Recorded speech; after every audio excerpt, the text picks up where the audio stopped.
Olá pessoal, está no ar mais um Pode Colher, podcast da Aeroquem. E aqui hoje o tema desse episódio do podcast é a importância do enxofre na cultura da soja. Um tema bastante relevante, a gente tem bastante dúvidas, eu acho que no meio do agro. Então aqui a ideia do podcast é, de forma prática e objetiva, abordar sobre esse tema. E para me ajudar hoje, nesse dia, na bancada, está presente aqui comigo meu amigo Rodrigo Ávila.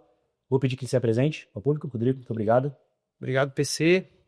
Meu nome é Rodrigo Ávila, eu sou supervisor de desenvolvimento de mercado do Aeroquem e também doutor em Fisiologia Vegetal pela Universidade Federal de Viçosa. É um prazer estar aqui com o professor Nelson para discutir um pouco sobre enxofre, né, PC? Muito obrigado, Rodrigo. E aqui, presença ilustre do nosso professor, doutor Nelson Horowitz. Nelson, muito obrigado pelo aceite do convite.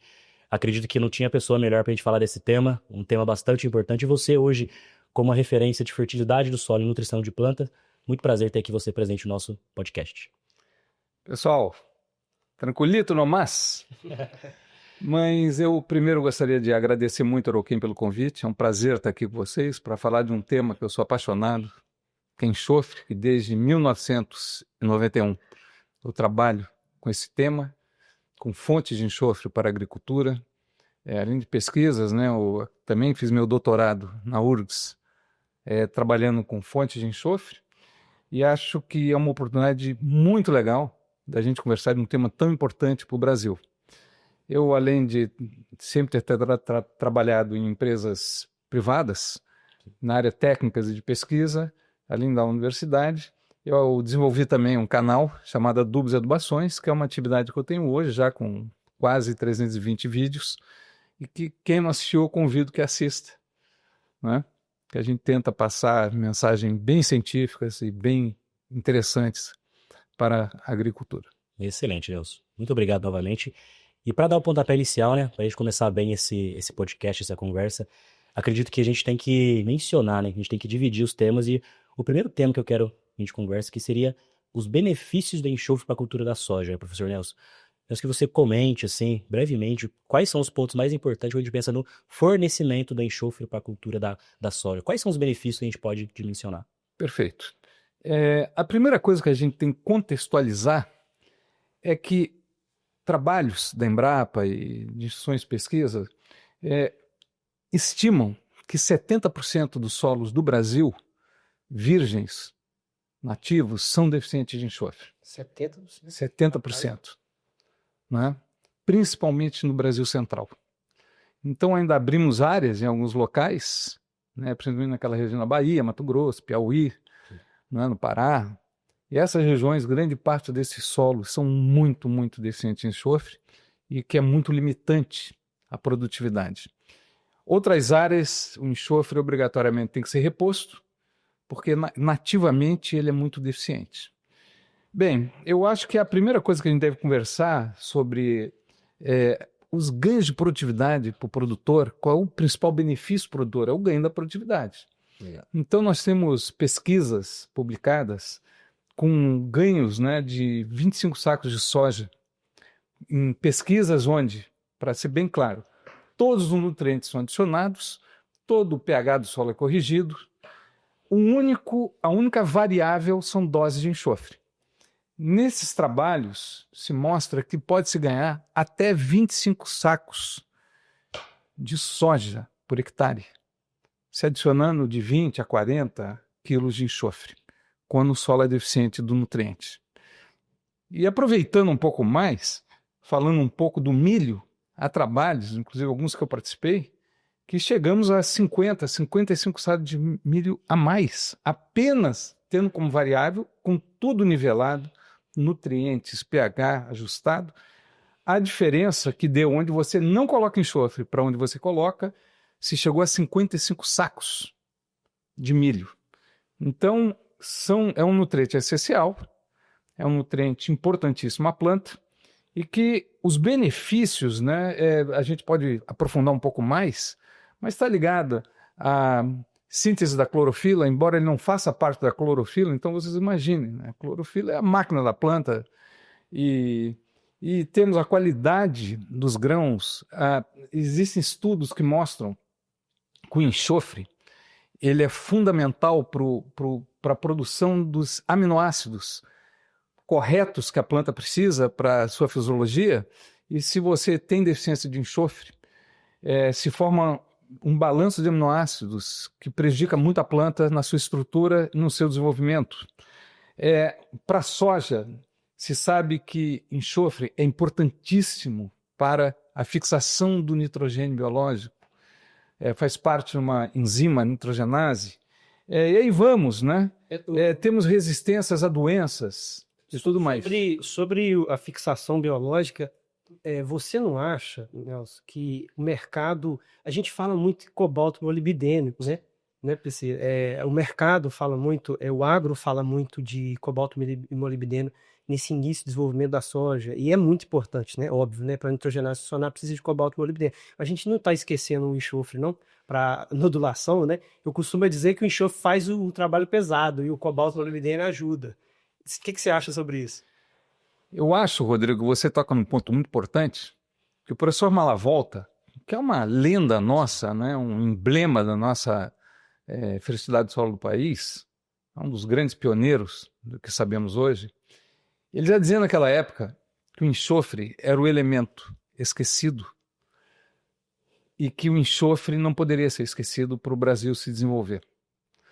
Então, ainda hoje, eu viajo muito pelo Brasil, a gente vê que muitas vezes a gente fala de enxofre, um macronutriente essencial, e a gente sabe, e é um macronutriente essencial, consumido em quilos por hectare, e que muitos nem sabem da importância dele e não aplicam.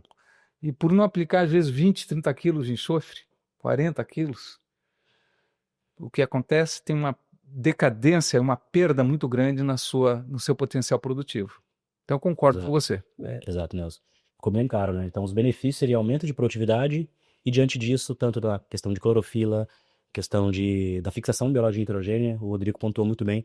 Muita gente esquece, né? Passa batido, mas o enxofre ele tem um papel muito importante nesse processo, né? E, professor... Eu queria só acrescentar uma coisa importante, que também tem na literatura, Sim. Que o enxofre também ele é importante para a resistência a doenças das plantas. Existe até alguma literatura que fala que ele pode induzir a produção ou faria parte de algumas fitoalexinas. Ele também seria muito importante, não é, para os estresses hídricos, para crescimento de raiz, porque se você não tem a clorofila, que ele é essencial para a formação dela, Exato. você não vai ter, né, os compostos necessários para a planta desenvolver raiz, diminui as raízes e qualquer estresse hídrico, a planta sofre mais. Então é um nutriente ainda que precisamos estudar muito no Brasil, ainda tem muitas áreas que precisamos entender mais, mas já temos umas boas informações, Sim. Boas recomendações oficiais. Nos últimos anos eu acho que a gente conseguiu evoluir bastante. Com certeza. Isso aí. Com certeza, professor. E até um ponto mencionando também na formação de alguns aminoácidos da planta em si, para a formação de proteína, em torno de 40% do grão de soja, a gente precisa de ter um enxofre ali para esse ponto. Então, só para elucidar. Aquela coisa, né? Toda proteína precisa de pelo menos um aminoácido Exatamente. que tem enxofre. Toda, né? Senão não funciona. Exatamente, Rodrigo. Muito bem pontuado. Perfeito, né? O enxofre ele faz parte de 4 aminoácidos essenciais, né? E ele ajuda, inclusive, o metabolismo do nitrogênio. Exato. Quer dizer, o aproveitamento do nitrogênio que a gente aplica tanto, se você não tem enxofre, você perde a eficiência dentro da planta do aproveitamento desse nitrogênio. Então, existe até trabalhos também em soja que mostram que há uma deficiência de proteínas. Sim. Né? Você pode ter o nitrogênio, a fixação biológica que quiser, mas não tendo os enxofres suficientes, você começa a ter deficiência de algumas proteínas que são muito importantes. Consequentemente, grãos com menor qualidade, produtividade menor. E também em plantas como soja, leguminosas, o enxofre também é muito importante para a produção do óleo, que é essencial, né? É daí que vem a relação, né, de nitrogênio e enxofre, né? Que a gente fala 10:1, ela vem dessa importância, né? Exato, muito bem pontuado, professor. E vamos trazer até um ponto importante também, né? Entendemos os benefícios que a gente tem no enxofre na cultura da soja, só que aí entra a tomada de decisão do produtor, do agricultor, que é a compra desse insumo, né? Do enxofre.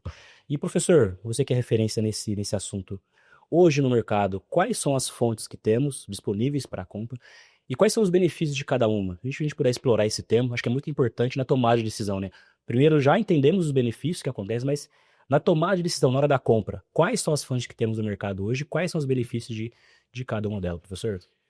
Bem, eu diria que a fonte tradicional de enxofre no mundo é a fonte sulfato, que está presente em vários fertilizantes, como sulfato de amônio, como superfosfato simples, como gesso, que na verdade dentro do superfosfato simples é gesso que nós temos, mas o gesso agrícola também tem sulfato, que é uma fonte muito tradicional. Então, uma fonte hoje que temos no Brasil, no mundo inteiro, porém, a partir ali dos final dos anos 80, ao meio dos anos 80, começou a se estudar uma fonte chamada enxofre elementar, que é na forma elementar, não na forma de sulfato. E essa fonte, a minha tese de doutorado foi nessa fonte, em 2003, porque eu comecei a ler sobre enxofre elementar, principalmente trabalhos tanto do Canadá como da Austrália. A Austrália tem muita profundidade nesse assunto. Trabalhos científicos, eu comecei a ver que por que não enxofre elementar para a gente usar no Brasil. Então, nós começamos a trabalhar no meu doutorado em 2003, embora nós já trabalhávamos desde os anos 91 com a Embrapa Cerrados, junto com meu querido pesquisador já falecido, meu querido amigo Djalma Martins Souza, e com também o meu querido amigo Tomás Rain, não é? Infelizmente o Djalma já não está aqui conosco, também com Léo Nobre. E nós começamos a fazer esse trabalho já em 90, depois acompanhamos muito, que resultou depois na minha tese dessa fonte. Eu diria, né, que o sulfato tem algumas vantagens, ou alguns benefícios, melhor dizendo, que o sulfato é prontamente disponível à planta. Quer dizer, você aplicando sulfato, a planta ela já tem um nutriente disponível a ela, e é dessa maneira que ela absorve o nutriente. O enxofre elementar, para ser absorvido pela planta, ele precisa passar por uma transformação, principalmente microbiológica, que é a transformação, ou alguns chamam de conversão, alguns, um termo mais técnico, oxidação, mas vamos chamar de conversão para ficar mais fácil, é a conversão desse enxofre elementar a sulfato, para ele ser absorvido. Isso, nós temos micro-organismos no solo que fazem isso.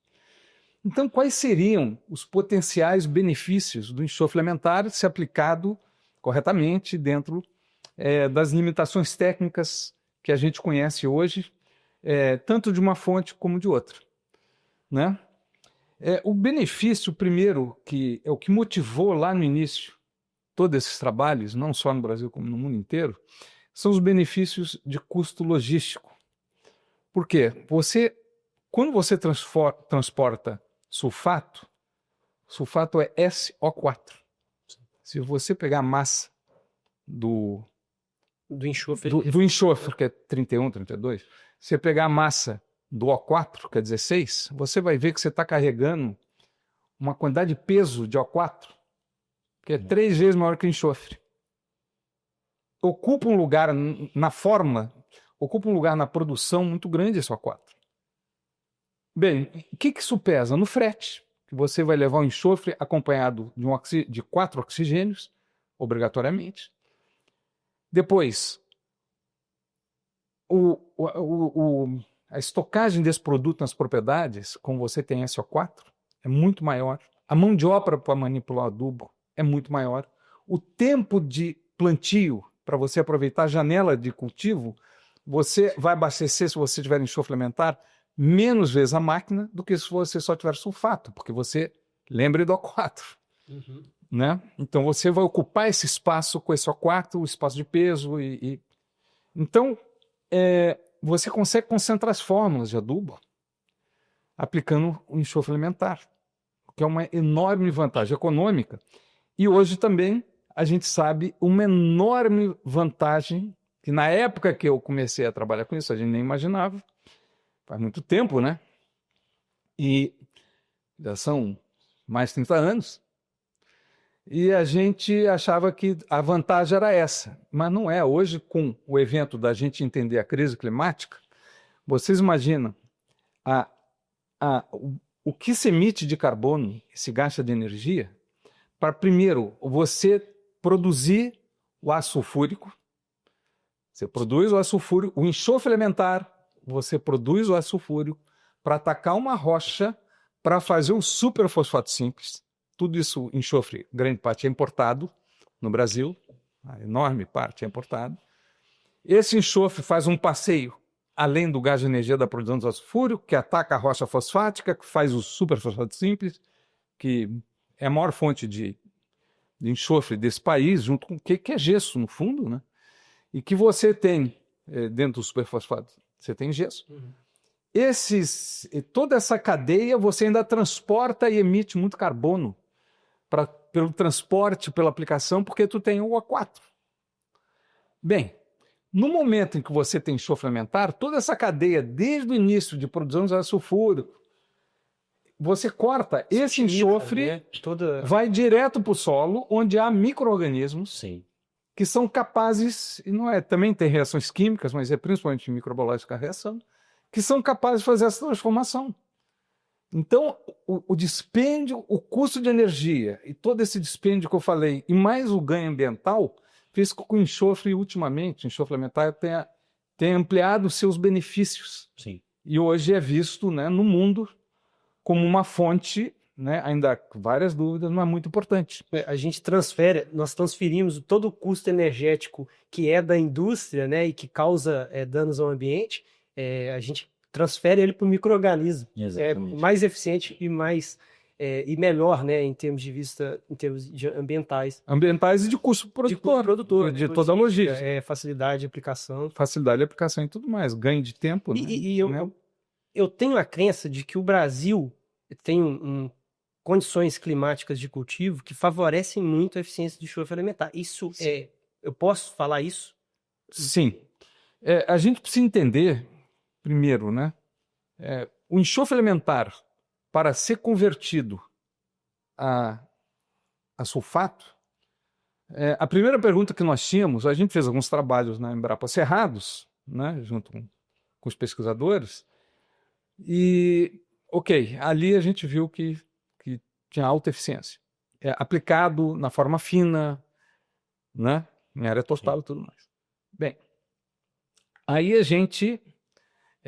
a minha tese, um dos trabalhos, eu acho que talvez o principal, a pergunta era, será que todos isso, porque você lê os trabalhos, a primeira coisa é que tem que ter um micro-organismo no solo, para saber se faria essa transformação, se todos os solos brasileiros, era impossível analisar todos os solos brasileiros, mas nós trabalhamos com 42 solos, das pesquisas que eu desenvolvi, com o meu orientador, Egon Moira. O que nós fizemos? Nós pegamos 42 solos do norte do Piauí ao sul do Rio Grande do Sul, né? Agradeço muito o pessoal das universidades, das Embrapas que mandaram essas amostras, e testamos, né, para ver se os solos, testamos já diretamente, a gente não testou a microbiologia, testou para ver se havia essa conversão, usando técnicas com HPLC razoavelmente sofisticadas, e observamos que todas as 42 amostras tinham condição de oxidar, quer dizer, tinham condições de converter enxofre elementar a sulfato, o que nos deu um certo alívio, porém com diferentes velocidades de conversão. Isso é importante, você tem velocidades diferentes, uma mais, outra menos, isso ainda não foi calibrado a campo, que é o que hoje a pesquisa deveria desenvolver, né? Mas o que a gente viu e que deu um certo alívio, né, é que aconteceu isso. E ainda estendendo um pouco a resposta, Rodrigo, me perdoa que eu vou estender um pouco mais, que eu acho que no tema é muito importante.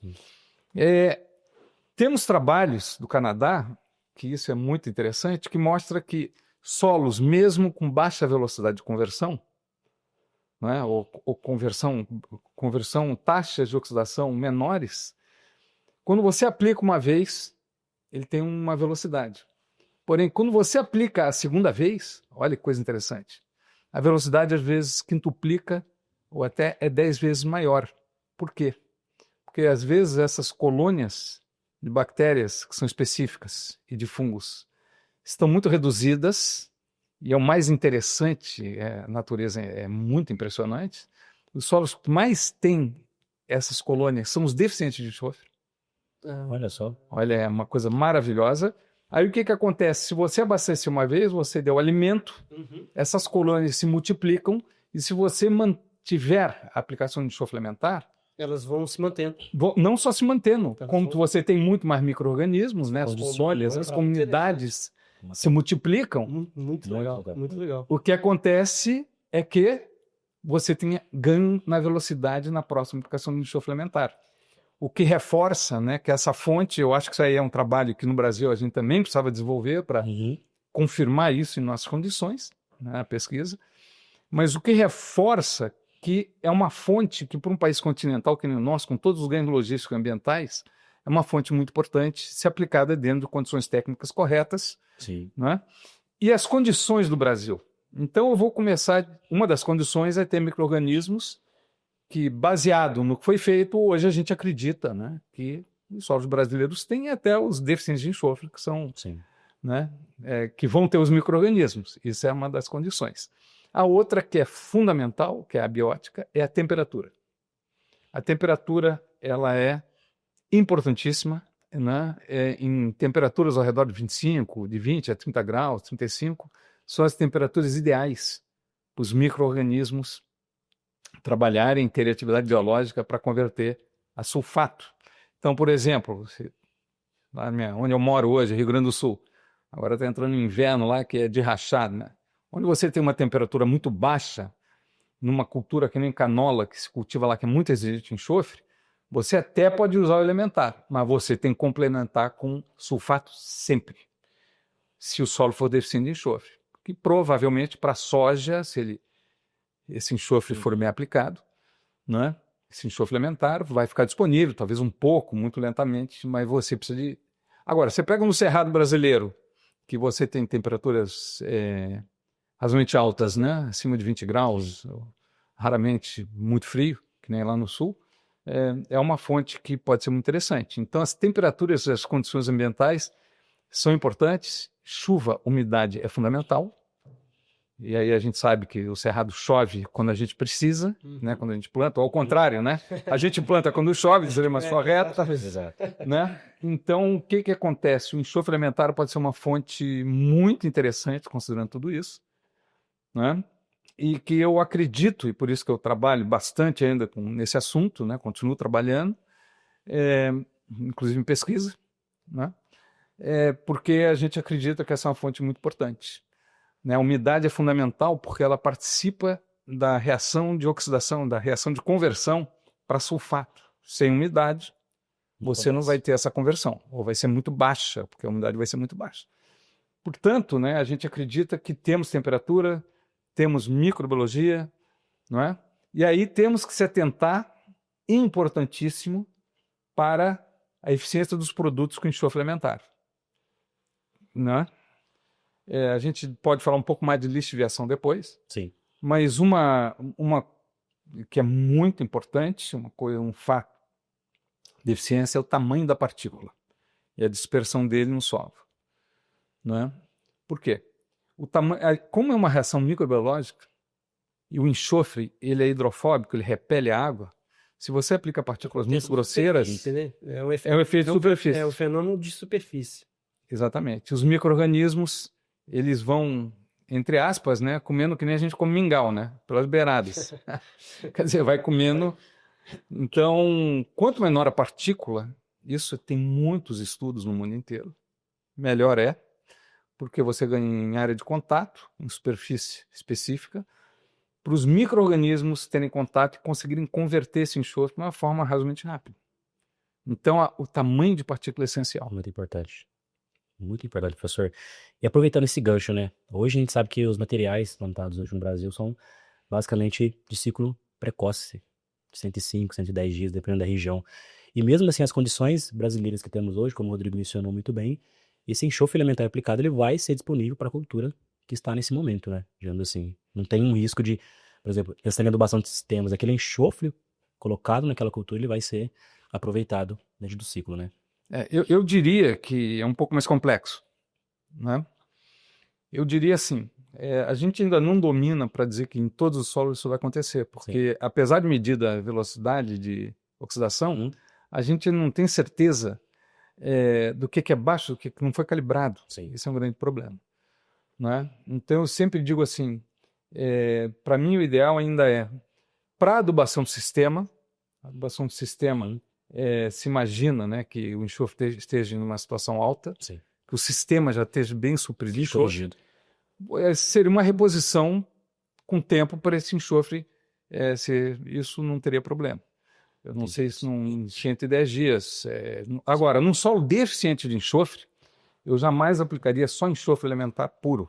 Eu sempre aplicaria com sulfato, para esse sulfato dar um suporte para a planta.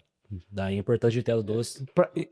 Para conseguir estágio inicial de desenvolvimento. Estágio inicial e até mais fogo para frente, que a gente ainda não conseguiu dominar, a gente não consegue hoje no Brasil, né? Eu diria que a Austrália nisso está mais, e a Nova Zelândia, então, muito mais desenvolvida que a gente.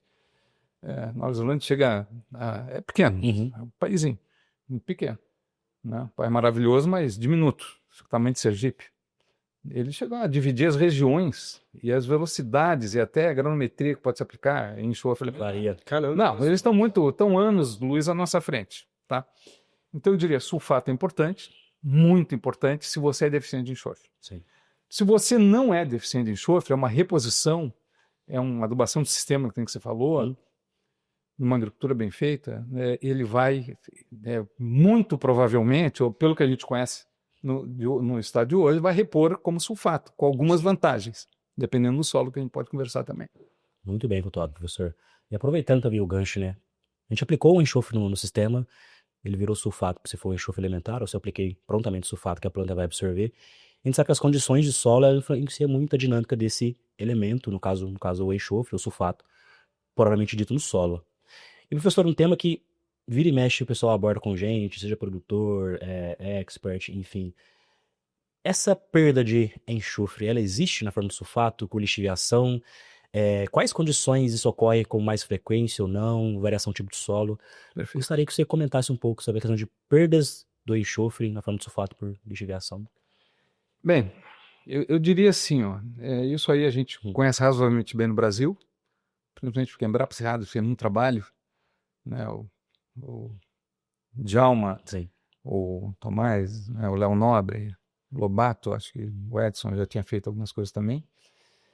A gente sabe muito bem que o sulfato, primeiro, nossos solos, né, quando são argilosos, eles têm um fenômeno, né, que são típicos de solos muito temperizados, tropicais que nem os nossos, de cargas variáveis. Enxofre é -2, né, a carga. E o que acontece, né? Se eu faço a correção do solo com calcário, eu aumento, pelas cargas variáveis, aumento as minhas cargas negativas. Se eu adiciono fósforo, que é uma necessidade básica para a nossa produção, no Cerrado brasileiro, aliás, em todo o país, né? Mas no Cerrado mais ainda. O fósforo, né? Ele é mais competitivo pelo sítio de adsorção do que o enxofre, que o fósforo também é negativo. Então ele desloca o enxofre, de forma geral, o sulfato. O sulfato não encontra um local para ele se absorver, vamos colocar de uma maneira bem... Ou há uma própria substituição, porque ele é mais competitivo, a absorção específica, todas aquelas questões químicas do solo, quando eu vou entrar em detalhe, liberando o enxofre para a solução, e ele tende a descer, o que não é lixiviação, é um deslocamento vertical, isso está bem estudado, para subsuperfície, onde tem cargas positivas, que o calcário vai levar muitos anos ou não vai chegar lá, e o fósforo também não é móvel. E lá ele se absorve e está em equilíbrio com a solução, e há trabalhos realizados na Embrapa Cerrados que mostram que nessas condições de solo mais argilosos, ou mesmo argissolos, não é? Mostra que esse enxofre tem um efeito residual longo. Trabalho de 8 anos, 7 anos com gesso mostra isso. Ou mais até. Porém, tem um detalhe nesses solos. Eu participei desse trabalho com o pessoal que a gente notou isso a campo. Com esse deslocamento, a planta pode sofrer de deficiência de enxofre no início do seu ciclo. Porque eu ia perguntar. De 10 a 20 centímetros, era 10, era 20, era 15, você tem uma camada que fica deficiente de enxofre. Então é recomendado aplicar enxofre na forma de sulfato. Isso está escrito, inclusive, na recomendação da Embrapa Cerrado, né, no boletim de recomendações, que você deve aplicar a quantidade de 5 a 10 quilos na forma de sulfato, porque você vai precisar muito imediatamente. Então ele se desloca. Agora, vamos definir o que é lixiviação para a gente conseguir... a lixiviação é um fenômeno que a maior parte dos pesquisadores aceita para a gente diferenciar desse deslocamento para a lixiviação. Né? A lixiviação, ela é o deslocamento vertical de um nutriente até aonde a planta não consegue mais alcançar com suas raízes, não consegue ter acesso a esse nutriente pela distância que ele teve, ou perda até para camadas mais profundas, ou eventualmente até para, dependendo esse onde... conceito é importante, né? Sim. Porque, ou seja, a gente Sim. quando no nosso imaginário pensa em lixiviação, o nutriente está indo para 2, 3, 4 metros. E não é bem assim. Não? Por exemplo, plantou a soja com uma fonte na forma de sulfato. Choveu 100 milímetros nos primeiros 10 dias. Então quer dizer que você pode ter deficiência mesmo tendo aplicado? Principalmente, eu vou te dizer assim, ó, o que se acreditava até a gente começar a trabalhar mais com isso lá na Embrapa Cerrado, é que a camada de 0 a 20, em solos argilosos, eu estou falando agora, né? Você vai ter um deslocamento e em algum momento, de 20 a 40, um pouco mais, a planta, a soja ou qualquer que seja, vai acessar esse enxofre e vai recuperar da deficiência. Perfeito. Só que nesse trabalho, né, a gente observou uma deficiência foi com milho, muito grave visual já nos primeiros dias das plantas. Eu te diria assim, nesse caso, não é? Eu não diria que vai perder, porque não é uma coisa tão cartesiana e estanque, vai perder tudo, vai tudo por A20, 40.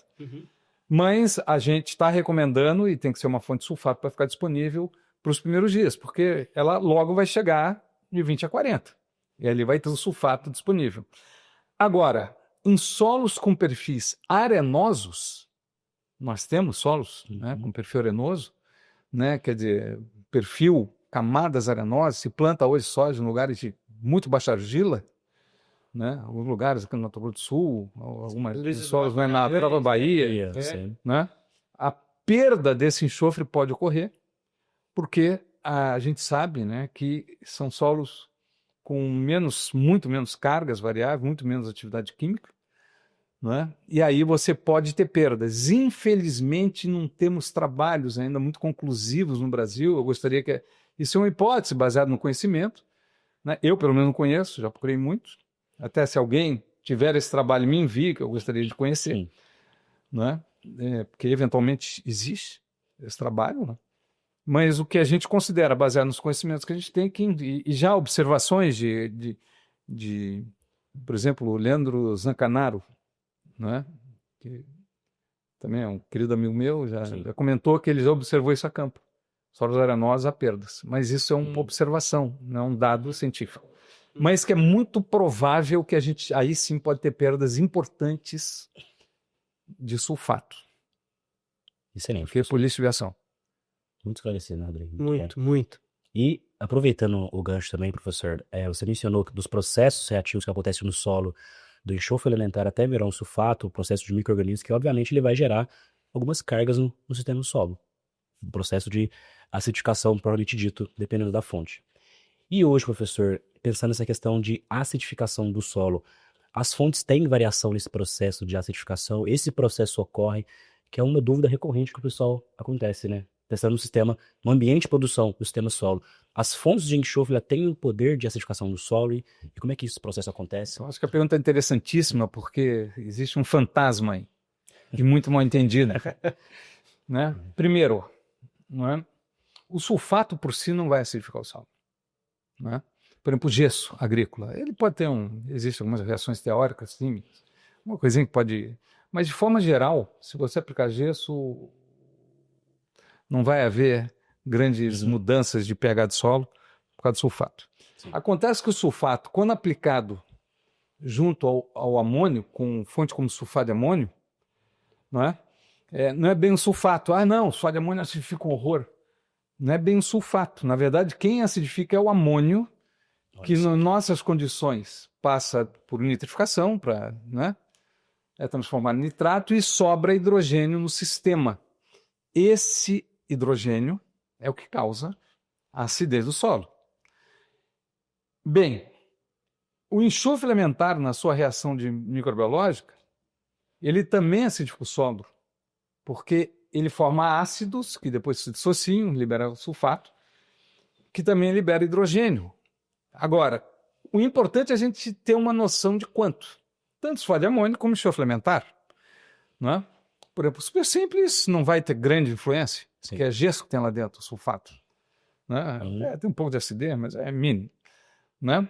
Agora, sulfato de amônio pode ser importante. Agora, para sulfato de amônio, isso é muito importante para as pessoas entenderem, a gente sabe que para cada 100 quilos de sulfato de amônio aplicado, do produto sulfato de amônio, você precisa mais ou menos de 140, 130, 150 quilos de calcário PRNT 100% para neutralizar a acidez causada pelo sulfato de amônio. Então, com um bom programa de calagem, acompanhando o mineral de solo, isso é tranquilamente solucionado. Esse fantasma não deve existir. E para enxofre elementar, como é que funciona? Vai acabar com o meu solo. O enxofre elementar também já está publicado até pela Embrapa, Cerrados, né, no boletim. Você precisa, para cada 32 quilos de enxofre elementar, do enxofre elementar, né, você precisa do quê? 100 quilos de calcário PRNT 100%. Olha só, cara. Para neutralizar a acidez que ele vai ocasionar. Que num controle que se aplica 2, 3, uma, dependendo, né, de análise de solo, uma boa calagem que é feita a cada 2, 3 anos, isso é absolutamente controlável. Não é nada terrível, né? Não é nada terrível. Dentro do aceitável. Exatamente. Eu posso voltar num assunto que eu acho que não abordei total, que eu me dei conta? Claro, certeza. por favor. A lixiviação do sulfato ela é importante. Em solos principalmente arenosos, esse deslocamento, né, para camadas inferiores. O enxofre elementar, num solo que oxida com razoável, converta com rapidez e tal, até ele ser convertido, ele não é solúvel. Ele está lá insolúvel. Sim. O enxofre na forma elementar, ele não vai ser perdido por lixiviação. Agora, quando ele transformar sulfato, ele vai ser perdido. Mas você ganha esse tempo. Isso é uma vantagem interessante e importante do enxofre elementar, até ele ser transformado. Então, acho que isso, eu voltei ao tema porque acho que é fundamental. Não, muito bom pontuado, professor. E pegando assim, né, vimos a questão dos benefícios do enxofre na cultura da soja, vimos as fontes que tem no mercado hoje, o processo tanto de lixiviação e acidificação do solo, que o enxofre, ele acontece, né, ocorre.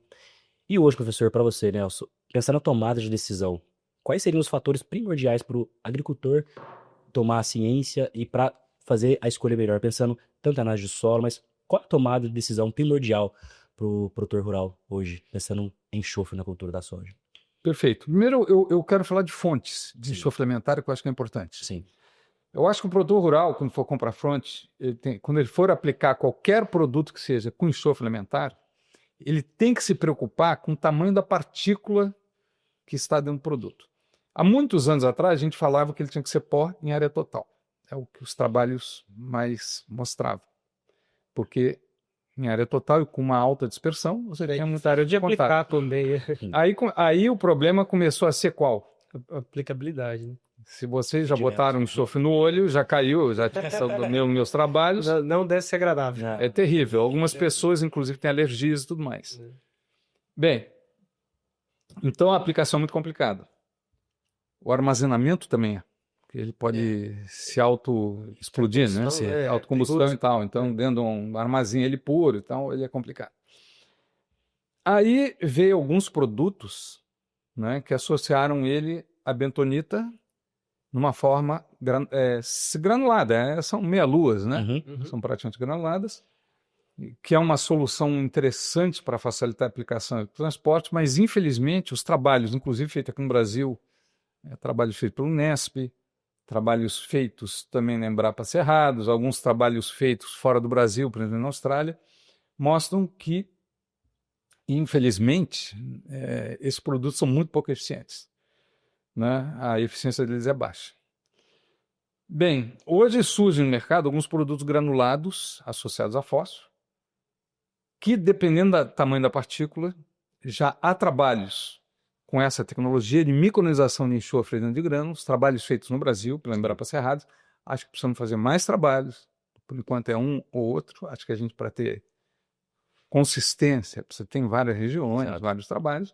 Mas esses trabalhos com esses produtos medidos em microns, com enxofre elementar incorporado dentro do fósforo e com Como é o caso do nosso Croplex, né? abaixo de 20 microns, ou menos ainda,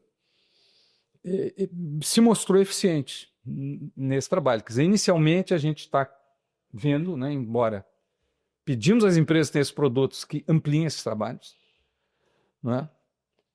Porque um ou outro trabalho ainda é incipiente, mas eles foram eficientes que nem a fonte padrão na sulfato, mostrando que eles conseguiram liberar esse enxofre e ainda terem a vantagem de ser menos lixiviáveis em solos mais arenosos. Além disso, você ter fósforo junto ao enxofre elementar é muito importante, porque o fósforo é muito importante para o crescimento dessas colônias de bactérias e fungos. Então, a gente acredita que pode ser, né? A gente hoje acredita que pode ser uma ótima solução, desde que dentro do grânulo de fertilizante, né, associado a fósforo, você tenha partículas em microns diminutas.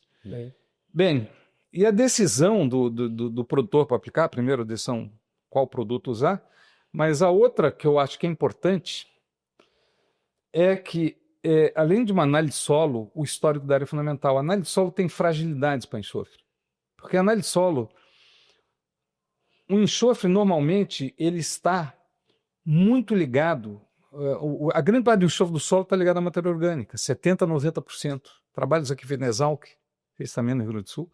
O enxofre que nós temos, ele é que nem nitrogênio, ele precisa ser mineralizado, né, por micro-organismos para se tornar sulfato.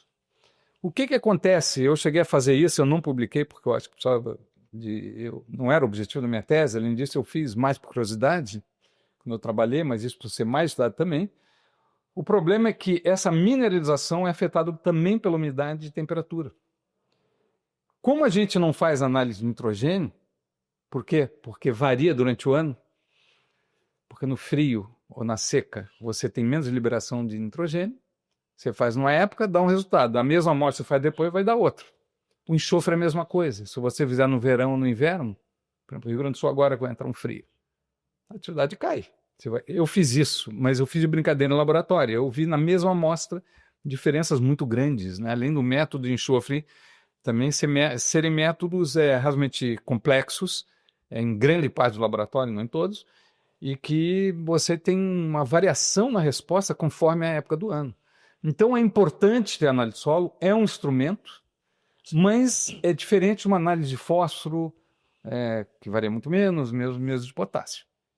Então, o histórico da área é fundamental, talvez a análise de tecido também é fundamental, para você ter um panorama geral. E sempre lembrando, né, a análise de solo tem que ser feita pelo menos em 2 ou 3 profundidades, porque o enxofre pode não estar...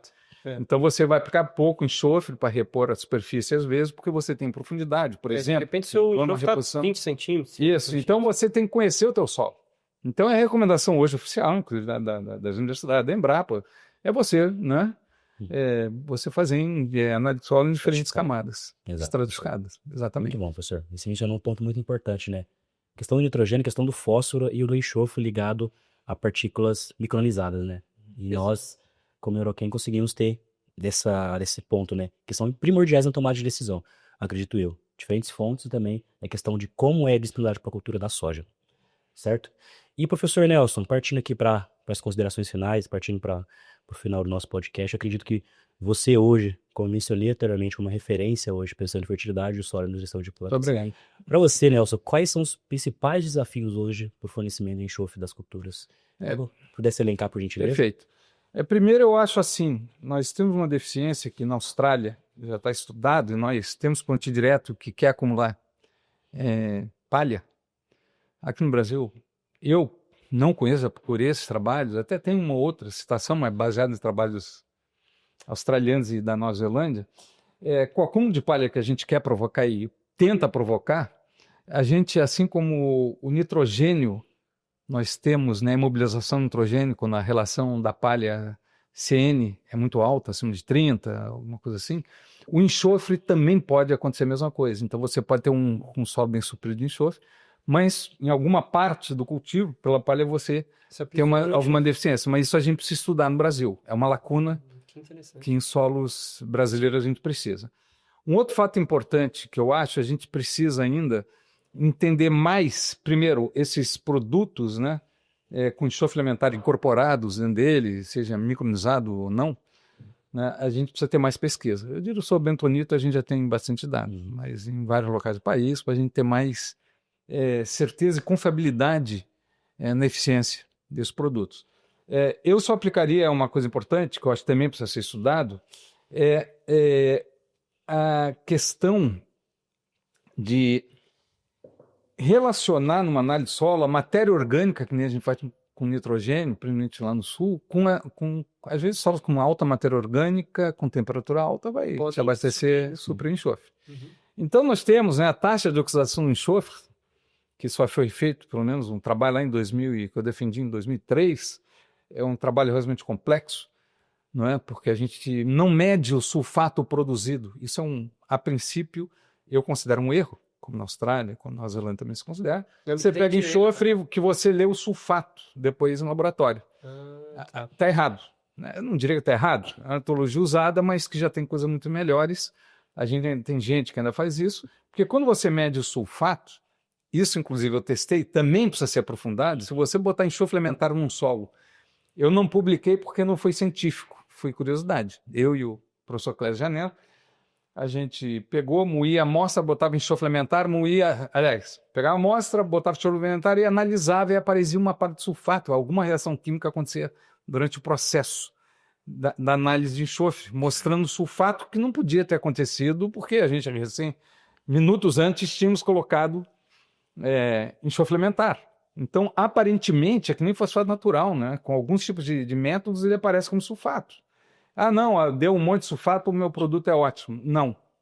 A princípio, não. O que tem que fazer é para o HPLC, que a gente estuda o enxofre adicionado elementar. A gente vê o residual do que você aplicou para o HPLC e não o resultado de sulfato. É muito mais confiável. É muito mais confiável. Então, as pesquisas, eu acho que a gente precisa melhorar nisso aí. Poucos estão fazendo assim. Diferentes ambientes, eu acho que a gente precisa calibrar melhor as tabelas de recomendações, ainda falta muita calibração, locais, que nem foi feito com fósforo, que é muito mais, que a gente tem muito mais certeza, com potássio, a gente ainda precisa calibrar para várias culturas, para vários solos, eu acho que a gente ainda precisa caminhar nisso, né? E por final, né, eu acho que os próprios produtos, né, que a gente também, né, eu diria assim, eu hoje não teria segurança de dizer, olha, você está com solo baixo de enxofre, aplica só elementar, mesmo mais fino em área total. Porque eu não sei como essa conversão, rapidez vai dar. Exato. Então, aplique em solos deficientes, pelo menos uma grande parte em sulfato, para ter a certeza que você vai ter. Porque a gente não tem hoje, dimensionado pela pesquisa, essa rapidez com tanta clareza. A gente ainda precisa conhecer muito. Lembrando, macronutriente essencial, absorvido em quilos por hectare, temos uma extração razoavelmente grande das lavouras, né? 4, 5, 6, 8 quilos, dependendo da cultura, por hectare é exportado, então a gente precisa andar com isso e ainda estudar bastante.